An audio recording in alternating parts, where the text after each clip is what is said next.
Yo, we got a lot of things going on from this past couple of days. We got burner accounts. We got LeBron James still trying to control the narrative. We got the dang on Heat becoming the top seed in the East to the finals. You got the Nuggets versus the Heat. Man, it's just a crazy situation, and I'm excited to give y'all the best episode yet. Pressure, pressure, yeah. Apply pressure, pressure, pressure, apply pressure, pressure, pressure, yeah. Apply pressure, pressure, pressure, apply pressure. Woo!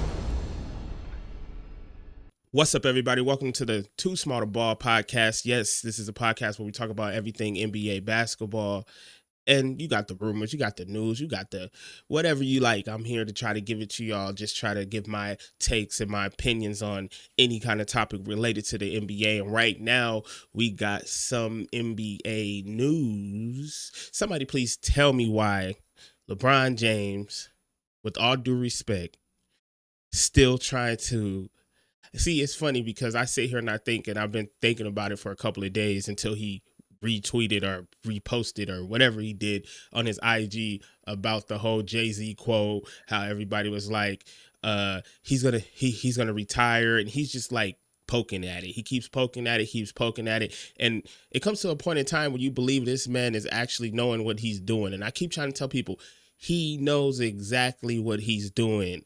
He's not in the playoffs no more. The spotlight is supposed to be off of him, but it seems like it's back on him because of what he's saying. I'm like, dude, he does play for my team, so don't get it wrong. I'm not trying to like disrespect him or anything like that because he plays for my team. So, but my whole thing is it's just funny to me because I'm like, dude, aren't you supposed to be on vacation?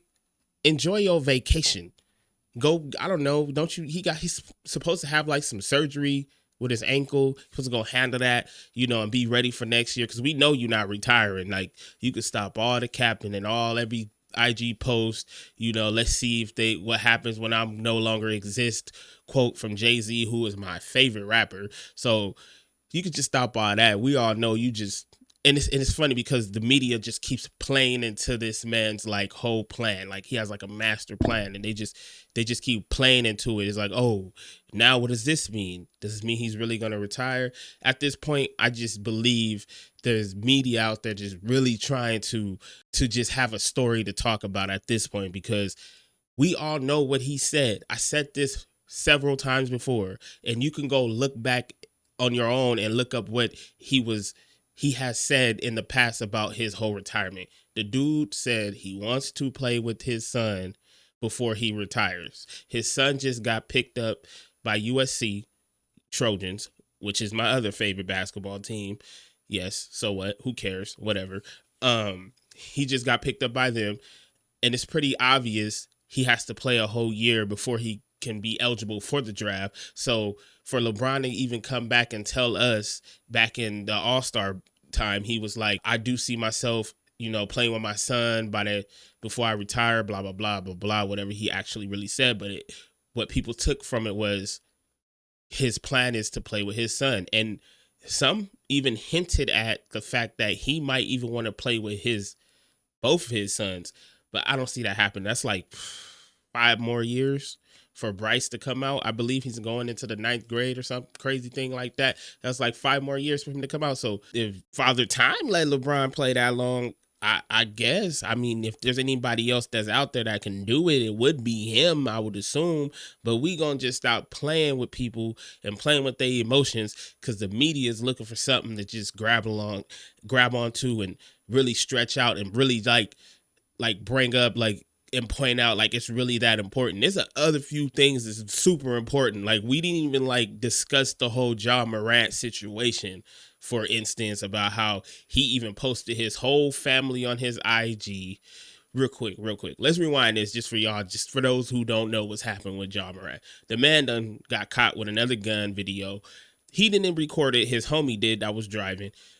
Now the NBA, he had to be pulled away from the Grizzlies to be monitored or whatever they're doing. They're trying to do an investigation. That's what they're calling it, an investigation. We don't know because we're not there. And it just went quiet for a minute. Next thing you know, Ja Morant posts his family and saying goodbye at the end of that. Then after that, you get a report that the cops were called to do a go check on him and make sure he's all right. And all he told the cops was like, oh, I'm just saying I'm backing off from social media for a minute. Now hold that. For this man, I'm not joking on nobody's mental awareness or mental mentality or anything like that, because it's not a funny thing. It's like there's people that really have those kind of like battles within themselves. But for him to just act this way and portray a thug like, whatever you want to call it, lifestyle or whatever, we know he's not really about. But you see the downfall of the whole thing, and I feel like if I was in that situation, I'm just thinking it looked like a sympathy play. I'm just gonna say it. It just looked like he was being real, like he wants somebody to feel sorry for him. He know he's done wrong. He knows how serious this situation is, and he knows you already done promised several times, because it's the second time you promised several times in that situation, in the first time or whatever, that you would do better. You went to a rehab, facility in Florida for 2 days. I don't know how somebody gets over something in 2 days.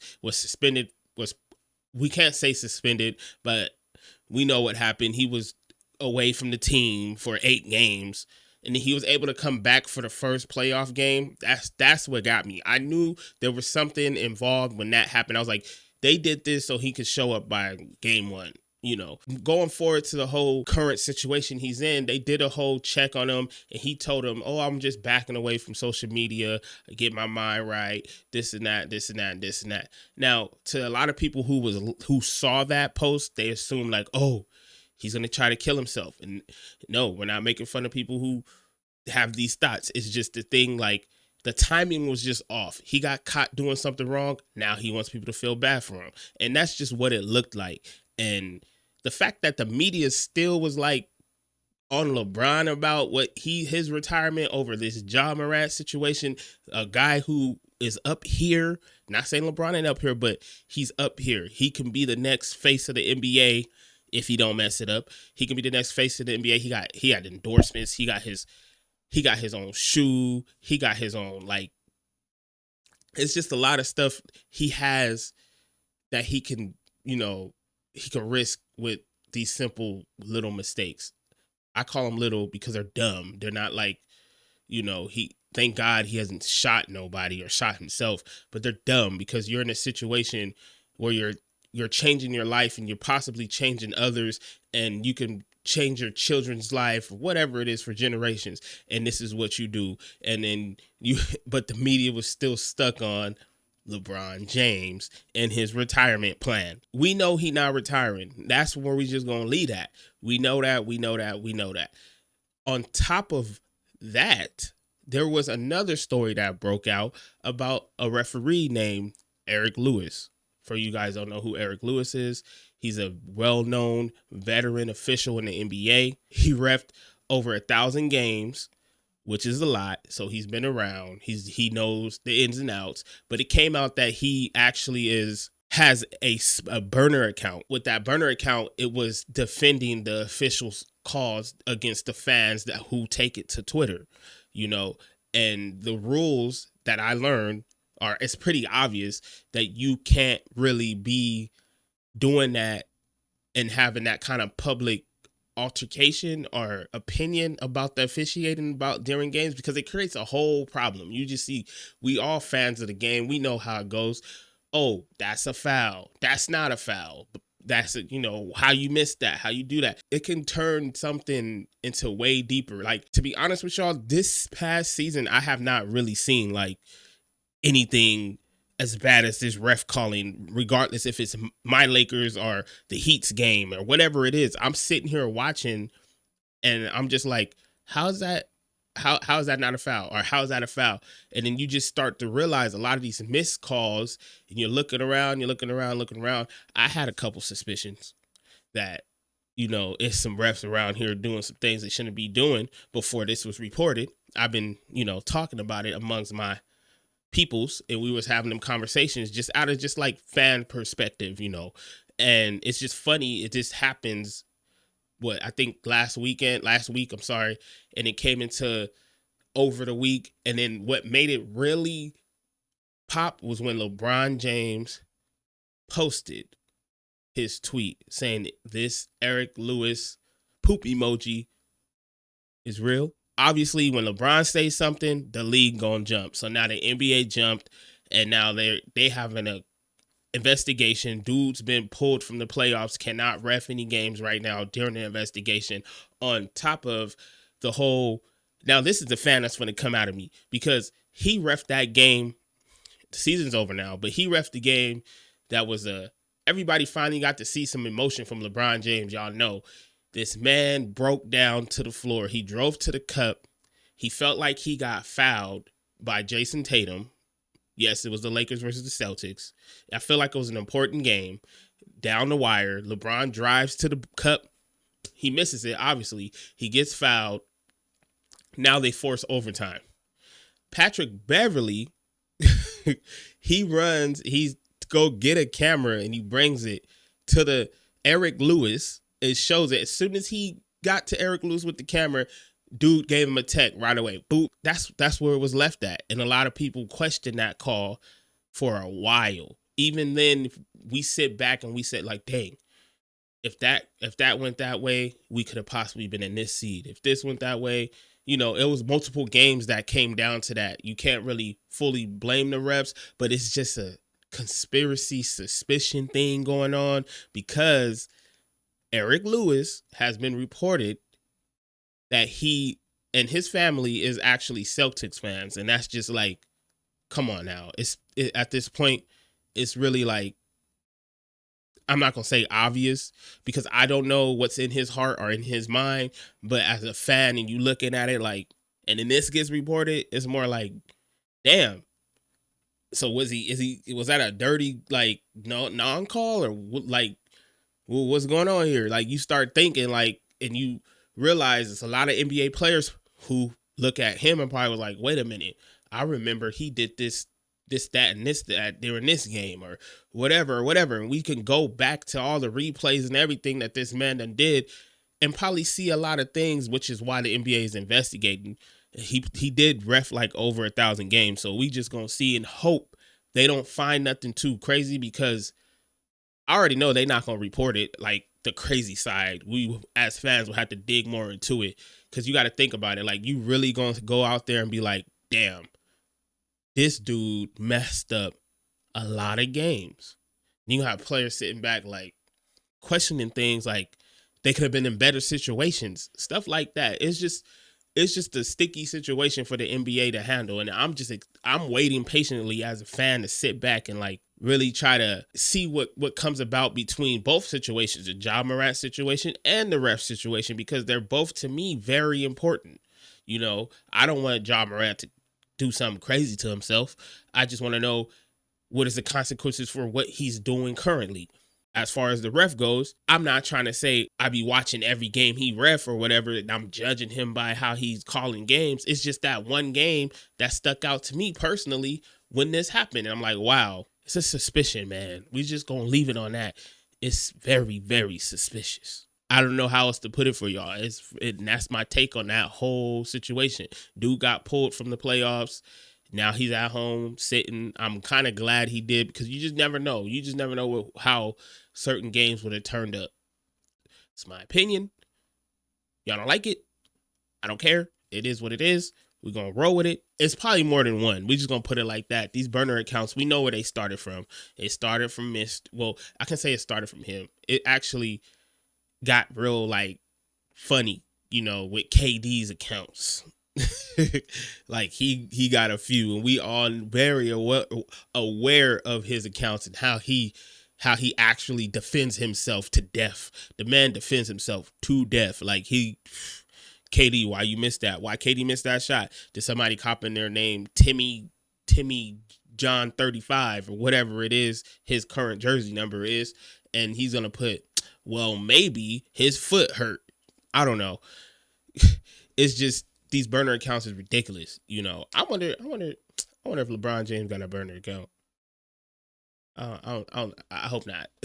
I think AD need a burner account because he keep getting this disrespect. It's time to talk back, AD. But let's get into the whole, like, what happened, Boston? I'm happy that y'all gone, but what happened? Y'all really, it scared me like I played for the Heat. Honestly, yes, I was going for the Heat. But what scared me was the fact that they dropped down 0-3 and kind of went on a 3-game win streak, almost a 4-game win streak to go to the finals. And it came down to game 6 for me, the craziest shot ever. This probably made dude's career. He's going to be remembered of this. Unfortunately, they didn't get to the finals. Maybe it'll be bigger if they did. But he actually, Derek White, went after Marcus Smart, shot the ball. It bricked, boom, came off the rim. And I'm just sitting here like, oh, it's over. It's, Heat got this. Eric White comes through, tips the ball in, just like real quick touch because it was like couple seconds left. It was just that quick. Like, I could be a little bit wrong. Probably was, 1 point something seconds, but he touched, it happened so fast. It was just crazy. I knew it went in, and because I seen it leave his hands before the lights came on, and I was just like, wow, wow, wow. Jimmy tried his best. I sat there and I watched the play before that when Al Horford fouled Jimmy at the 3-point line. Jimmy don't shoot threes like that. You didn't even have to foul him. All you had to just put your hands up. But when he fouled him, I swear I said, he not finna be in Boston next year. You cannot go back to Boston and you finna be the new Ben Simmons for Boston. Like, they was going to let you have it. I'm pretty sure. I didn't even go to Twitter to try to look at that. I should have looked and seen how the fans reacted when he hit dude Jimmy Butler on that 3. And Jimmy go down there and sank all 3 free throws. And, you got this situation. You walking back up the court like, yeah, we got this, blah, blah, blah. Now it's what? 103 to, I think, 102. And it's like they called timeout. Boston called their little timeout. Now it's time to go. Marcus Smart had a shot. I don't think I would have gave him the ball. But he was open off the inbound, so he got the shot off. He only had a couple seconds to do it. He missed it. I was like, okay, it's over. Derek White comes in, tips the ball in. Devastating. And I just was like, damn, now they're going back to Boston. Heat might lose, but I still was going for the Heat. I was like, they got this, whatever. Now, I didn't expect the outcome of game 7, how it came out. Like, it was just, y'all can say Jason Tatum got hurt the first play or whatever. And yes, we can take that. We see that. But if you guys want to throw excuses, y'all know the Heat been playing without Mr. Hero for like since the first game of the playoffs, period. He's been out. And he's like their second leading scorer, averaging 20 points. Come on. Y'all put that. The Heat was dependent on a lot of these undrafted walk-on guys. Caleb Martin, Gabe Vincent, when Bam wasn't even showing up. And even Kyle Lowry actually came through for a couple buckets last game. Surprisingly, I still hold stand ground, think he should retire, but he came through for them. And now when you sit there and you look, Jason Tatum was hurt. They say you could tell he was limping up the court or whatever it was. I thought he was going to click into that Mamba mentality for real, because since that was his favorite player, I just assumed it was going to happen. He was going to activate. He hit that 3 off the bad leg, but he only scored 14 points that night. Everybody expected Jaylen Brown to step up. I have a whole video idea on this whole situation with Boston and Jaylen Brown and Tatum. It's just, I can break it down real quick in my mind and tell y'all like what the issue is. And I could be completely wrong, but I don't think I am, because everybody's expecting these two to go off and have these, which they have their moments. Obviously, they were the top seed in the East for the whole season. So everybody expected these two to go off. They're missing something within them two. Somebody needs to sit back and be like, look, James Harden moment. Let me facilitate. Who has the better handle? Who can I believe? Who can I trust to make these plays? Who do I go to? And I would say if Jaylen Brown worked on his handles, he should probably run the little point bringing it up. Even though Jason Tatum, he brings the ball up, but then he's not really looking to facilitate. You already know what he about. He gonna score. He trying to kill you off the midi, off the three, whatever, the drive. He's that guy when it comes to that.